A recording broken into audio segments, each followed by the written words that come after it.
Instant રવાના ઉત્પમ બનાવવા માટે સૌથી પહેલાં એક તપેલીની અંદર રવો લઈ લો, એટલે કે જે સૂજી આવે છે ઝીણી એ લઈ લો. તેની અંદર દહીં અથવા તો ખાટી છાશ ઉમેરીને તેને બરાબર મિક્સ કરી લો.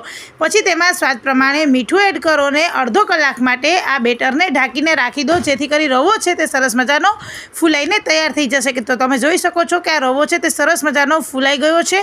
હવે તેની અંદર આપણે ચોપ કરેલી ડુંગળી એડ કરીશું, ચોપ કરેલા ટમેટા એડ કરીશું અને ચોપ કરેલું લીલું મરચું એડ કરીશું.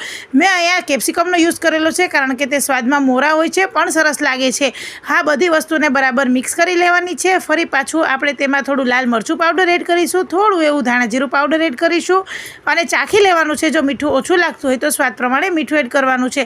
થોડું એવું પાણી એડ કરીને આ બેટરને આપણે ઢીલું કરવાનું છે. અને હવે નોનસ્ટિક પાનની અંદર આપણે જે રીતે ઢોસા ઉતારીએ છીએ એવી જ રીતના આ ઉત્પમને સ્પ્રેડ કરવાના છે અને પછી ફરતે તેની ઉપર તેલ લગાવી લેવાનું છે. તો તમે જોઈ શકો છો કે ગરમા ગરમ રવા